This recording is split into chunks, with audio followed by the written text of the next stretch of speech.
I'm a fat house cat, nursing my sorbent tongue, watching the warm boys and rats go through the white fence cracks, pissing on maggots.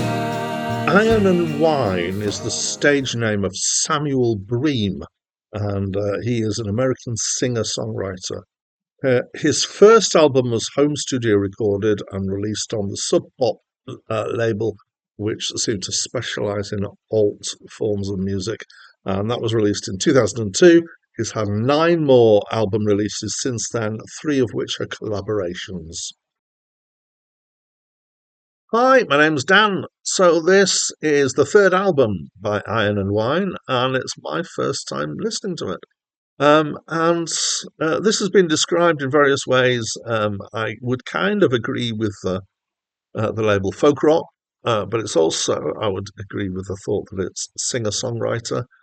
Um, but it's got a kind of, yeah, it's slightly off the beaten track kind of feel to it. It's got some interesting stuff going on. So some elements I would say actually kind of feed into what you might think of as psychedelic, and mostly that's using sounds like sitars and drones and things.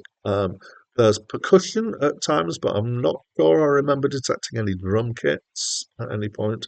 And then there's a lot of folk-like instruments, so things like acoustic guitars and other string things and banjo and stuff like that.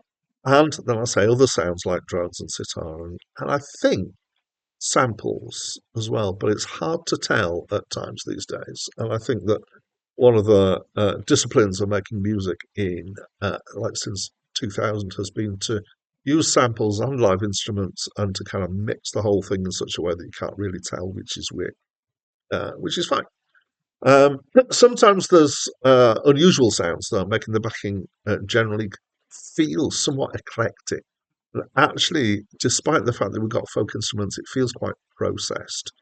I think that's just because they're turning these sounds into unusual things. It is quite harmonic and melodically straightforward. So it's just the kind of arrangement and the production that gives it this kind of um, not quite mainstream feel. His singing here is soft.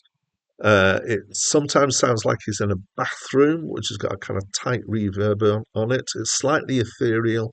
There's quite a lot of backing vocals and self harmony. In fact, it's almost always there's at least one version of him singing, and sometimes in harmony with himself, which is blended in. Actually, I'm going to say I enjoyed the way that was blended in.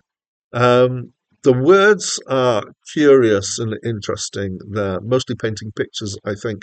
It seems quite introspective.